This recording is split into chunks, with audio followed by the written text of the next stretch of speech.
Hello, I'm ABX Toycat and welcome back to another Minecraft news video. So 1.17, the cave update, is the first thing on everyone's mind, and we know that it's the thing being worked on right now. Snapshots are somewhere in the development process, and as part of that we have some exciting news regarding this update. We now know there's going to be some brand new item in the caves, we now know there's going to be changes to how ores generate, and we actually got to see some of those changes in the flesh. Today I wanted to share some brand new images of the cave update we've seen in the past 24 hours, as well as talk about what we learned from them and some of the big questions that they pose about the future of this update. But with that said, let's dive straight into it. Let's talk about something that we did already learn, but it's very essential for this next piece of news, because we learned that they're going to be changing how granite, diorite, and andesite patches will generate. King B Dog says that the resident caveman, Henrik Nieberg, has some cool ideas up his sleeve, and he says, oh yes we do, which is great, but it's playing his cards very close to his chest. It makes it very hard for us to work out what those changes might be until we got this screenshot from earlier today, which as you can see says sometimes weird things happen when messing around with world generation.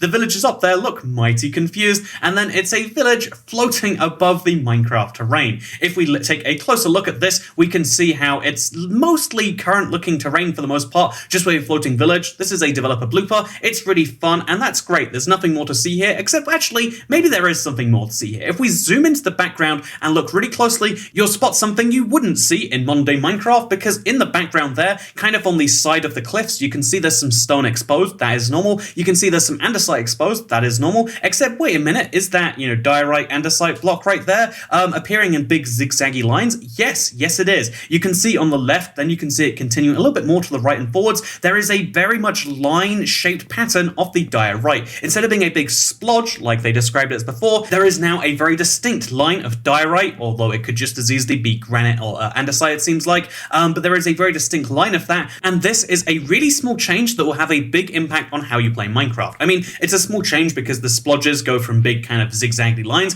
but the reason that's huge is because it means it'll be easier to find one of these. If you think about it, if it's more, horizontal but less vertical, if you want to mine through the andesite, or if you want to mine through the diorite and you want to go straight to the next block, you have to only go through one layer of it, and then you're straight through the thing. But if you want to, mine all of it, you can follow the vein along, and it will be kind of like how they've described veins and how you can find one ore and it will lead you to more because they'll spawn in the same area. If you find a piece of diorite, you can mine the rest of it really easily, and if it's a wider area, you're more likely to find some. Or to put it in more simple terms, they made it easier to find diorite and presumably andesite and granite, but they've also made it easier to ignore that, meaning that if you want to look for it specifically because you want it for a build, I mean, isn't unpolished diorite such a beautiful block, then you can go after it. But if you really don't want it, it's going to be very easy to ignore, and presumably this will follow all the way down. Again, we are taking a leap from, a diorite vein looking like that to probably all the veins looking like that to probably all of them looking like that all the way down. But given that just a full week ago there were some ideas being floated that now, it's funny that now the ideas are literally being floated, right? But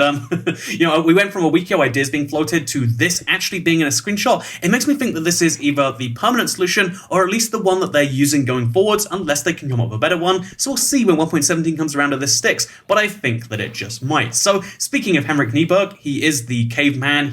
Most of the cave, update stuff outside this update has been on his shoulders, it sounds like. And one of the things we've seen from that is he said, generated this flower while making something else. Pretty cute, right, though? And as you can see, there is some dandelions with some red on them, and it's a very bizarre looking flower. It looks like a cross between the rose and the dandelion, but in a response to that, he says, just to be clear, no, I'm not working on a new flower. I was working on something completely different, but needed a texture to start from. So I grabbed dandelion and slapped some random pixels on it just to distinguish it while testing. Accidentally turned out kind of cool though, so to be clear, this isn't a brand new item in Minecraft, this is a test. However, what it tells us, this is the kind of mystery of this. Again, this is less clear, we're not seeing a brand new yellow flower with red dots on it. However, there was something that Henrik Nieberg wanted to texture, presumably for the underground, because he's working on caves, right? So there's something that he wanted to texture, there's something he was trying to work on that required him to use a lot of red pixels. So my immediate jump right there is think about what would have to have red pixels in a kind of 2D fashion underground.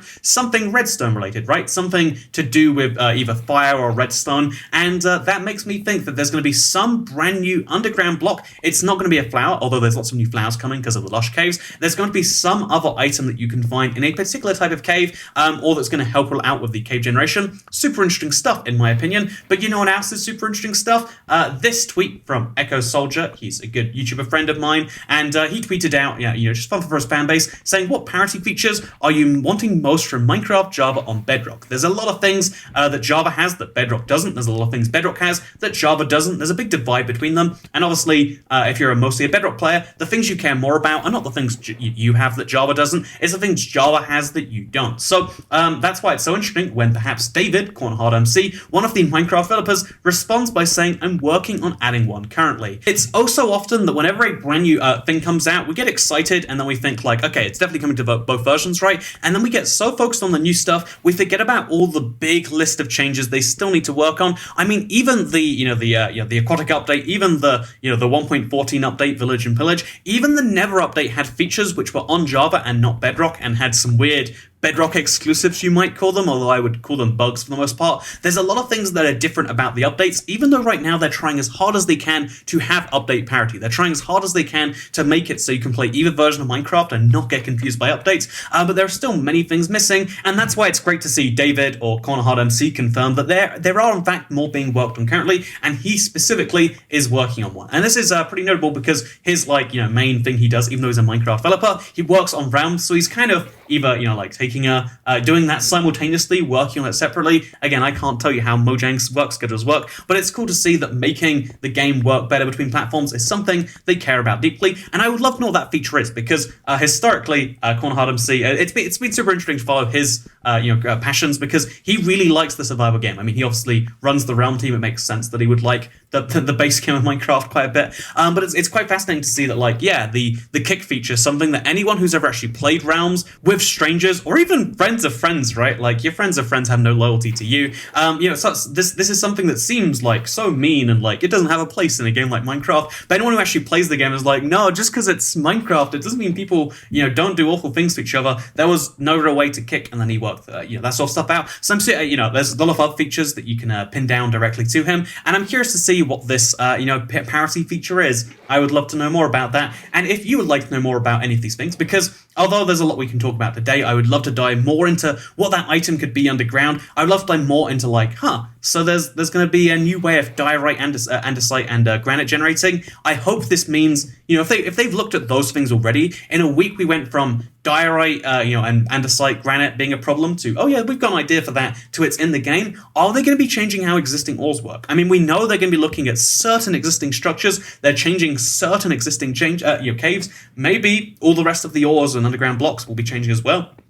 Maybe that's what this flower is related to. Maybe you can find it and it points you towards some ore, or when you see this flower or you find this underground cave object, it tells you there's some ores nearby, or something like that. I would love to see more kind of indicators, more telegraphs of stuff happening in Minecraft, but that's a point for another day. And speaking of points for another day, here's some exciting news. So although this news video is pretty much at its close, here is news from a fellow creator friend. So Cupperfan135 says, for those interested in talking about Minecraft 1.17, I'll be streaming tomorrow with Zisuma, Efo, Echo Soldier, and one of the Java developers, Allraf, talking about the 1.17 Caves and Cliffs update. Stream will be 4 hours starting tomorrow at 2 p.m. EST.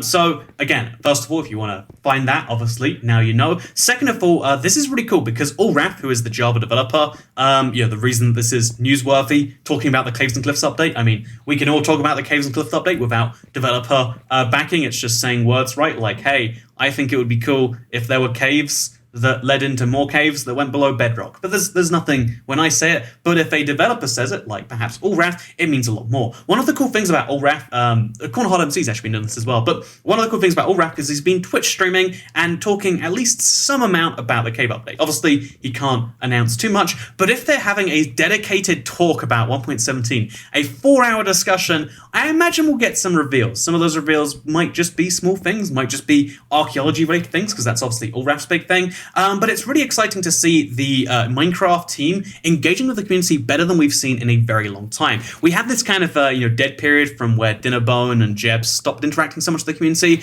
and the Bedrock team used to have some people when it was Minecraft Pocket Edition, but we've had a few years where there's very little direct interaction and sharing of features. The fact that we're making these news videos every 3 or 4 days with the news that we get, that is actually really fun. I like seeing the update, and that's the reason I make these videos, is because I'm passionate to talk about it. So it's great to see this this stuff. And I just wanted to take a moment to thank all of the developers. Obviously there's Agnes, there's Ulraf, there's King B Dogs, there's Henrik Meberg, there's Cornerhard. There's just a huge team of people who are now kind of retaking up the mantles of making Minecraft development more accessible and allowing us to see more of an insight as to what it's like to actually make the game, because it's important to know that there are humans making this thing, and sure, it's going to take them a long time, but hopefully the end result is we can see the progress, we can see it's happening. They're not just taking a 4-week summer vacation in October. No, the cave update is being worked on right now, and I love that, and I really enjoy looking at it, so I hope all of you enjoy watching it in the form of these videos. If you do, please like this video and let me know. Some people say that it's really good for the YouTube algorithm to like it. I don't think that's necessarily true, but you know what? Just in case, am I right? But more importantly, it just lets me know that, yeah, you really do like seeing this news. You like me to keep going on, because it's something I love, but always very like, you know what? Is everyone else actually here for this? Or would you rather we go back to like the older format? There's a lot of things that bounce around, but just let me know you want to see more news with a like on this video.